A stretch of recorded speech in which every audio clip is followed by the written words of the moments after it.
If you grew up in the late 90s and early 2000s, you probably know the name Jessica Simpson. Most of us remember Simpson for her public image and persona, that of the stereotypical dumb blonde. She was a pop singer, an actress known for playing eye candy in movies, and a reality TV star. But our memories of Simpson aren't reality, as it so happens. Today, Simpson is perhaps who she always was, a wealthy businesswoman running a 9-figure clothing brand. Simpson started her singing career in the late 90s. Her father, a Baptist preacher in Texas, suggested to young Jessica that she switched from traditional gospel music to the up-and-coming bubblegum pop music of the day. Young blonde pop divas were all the rage in the late 90s. While Britney Spears and Christina Aguilera were known for their sexy chic look, Simpson won her fan base over with southern charm and legitimate singing abilities. Simpson's singing career brought her fame, but she didn't become a household name until Newlyweds. Newlyweds was a reality TV show centered around the life of Simpson and her husband, Nick Lachey.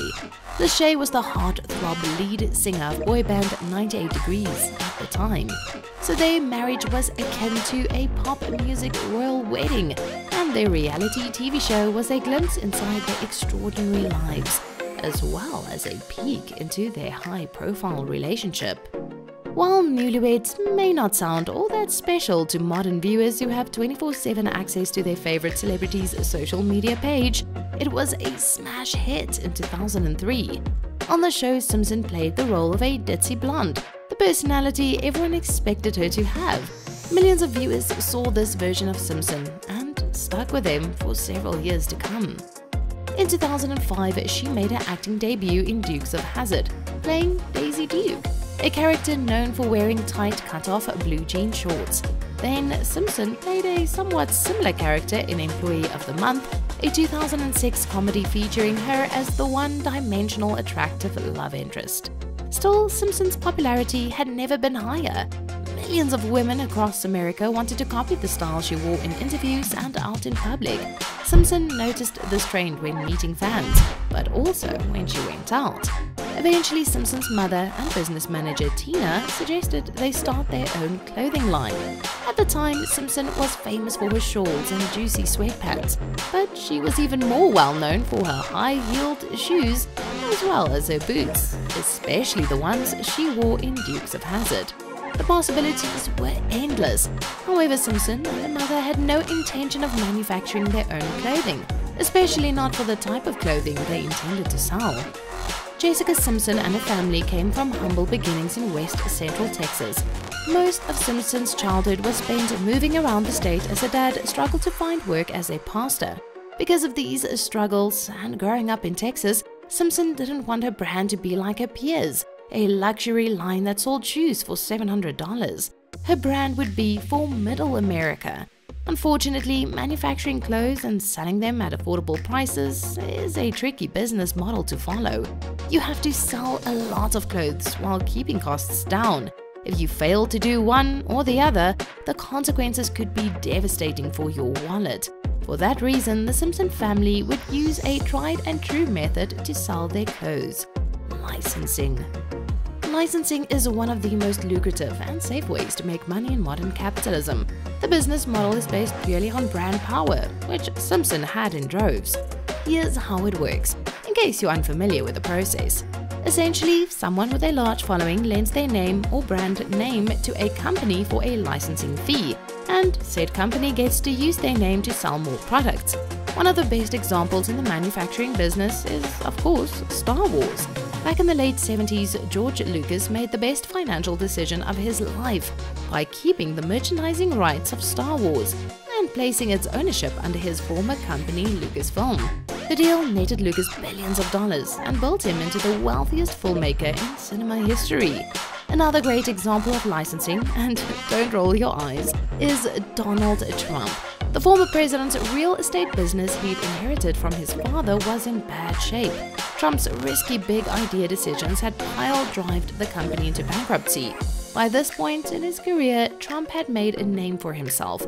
He had a reputation for being a super rich businessman, an investor who lived in a gold palace over New York City. To help get his business back on track, Trump started putting his last name on everything from steaks to buildings. The business model worked, and Trump was able to dig his way out of financial ruin. As it happens, Simpson was already quite familiar with licensing the business model. Simpson and her mother had already been licensing Jessica's name to concert vendors selling merchandise. Now they'd essentially do the same thing, but with fashion products. Still, the mother-daughter duo still needed a little help breaking into the shoe licensing business. Enter Vince Camuto. In his heyday, Camuto was the king of mid-priced shoes, specifically mid-priced licensed shoes. Camuto grew up as the son of a seamstress, entering the shoe industry before many people his age started high school. His first job was a shoe repair clerk.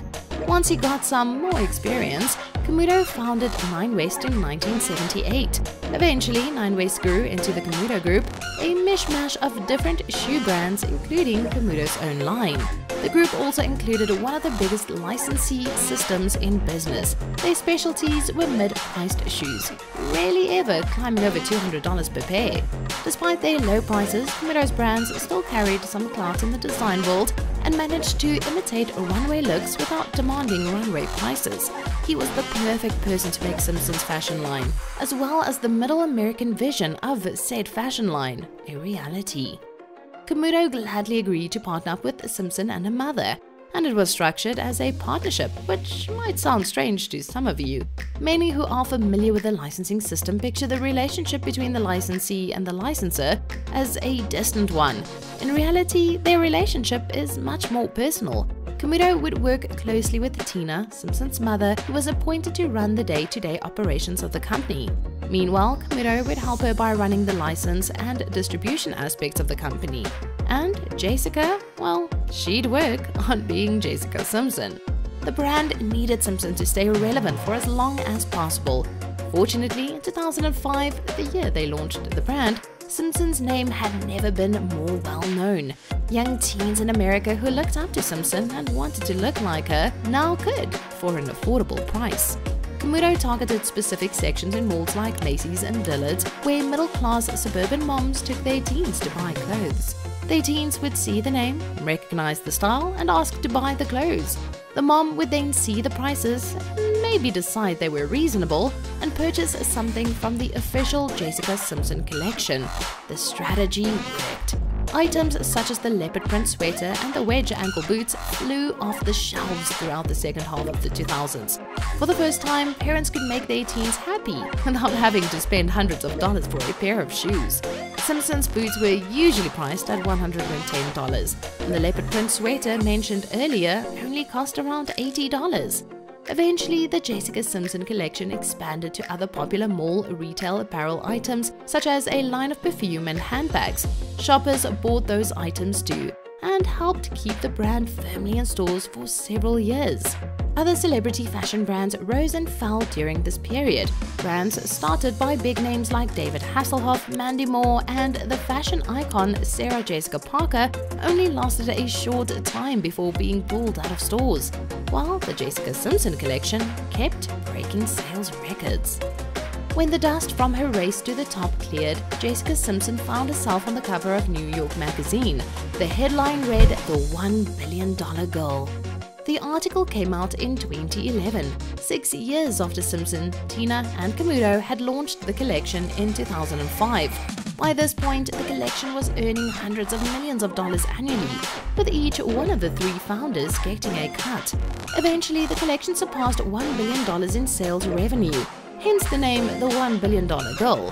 For perspective, long-time designer brand Michael Kors typically earns the same amount. In the following years, the Jessica Simpson collection continued putting out popular clothing lines until things took a bad turn in 2015. Tina remembers things started falling apart when Camuto came down with cancer. She recalls that the normally energetic Camuto seemed very tired and gradually started working less and less as the disease spread. One day, she remembers meeting with Camuto, who warned Tina that she should get a little money on the table for Jessica. He went on to say how unpredictable the retail industry could be. Essentially, Camuto warned that with him out of the way, the corporate sharks would try and swoop in for the company. Sure enough, when Camuto passed away in 2015, the company was essentially thrown to the wolves. Wolves who wanted Simpson's billion-dollar fashion brand. One of those wolves was called Sequential Brands Group Inc. Simpson and Tina met with the company after losing their deal with the Camuto Group. However, if Simpson and Tina thought they were getting the creative collaborator and fatherly relationship they'd had with Camuto from the young, charismatic Sequential CEO, they were completely wrong. Sequential functioned as a finance-focused middleman between their client and the retailer. In other words, Sequential didn't collaborate with their clients and only focused on making a profit. At least, that's what the Simpsons assumed. When they had initially signed on to work with Sequential, the CEO had promised them that he'd grow the Jessica Simpson collection into a $2 to $3 billion business operation. 4 years later, in 2019, while Simpson was pregnant and suffering from bronchitis, the former singer realized Sequential was never going to help them grow. In fact, Simpson discovered the group was bleeding her brand dry. Soon, Sequential themselves would go down, bringing Simpson's name down with them. For Simpson, however, her name was everything to her. So she called Tina from the hospital and told her that they had to buy their brand back. Tina contacted Sequential with a request, but only received absurdly high buyback offers. Mother and daughter decided to wait it out. Sequential was tumbling fast towards bankruptcy after spending way too much on acquisitions with an inadequate amount of profits to cover them. When the time came in 2021, Simpson made a bold move.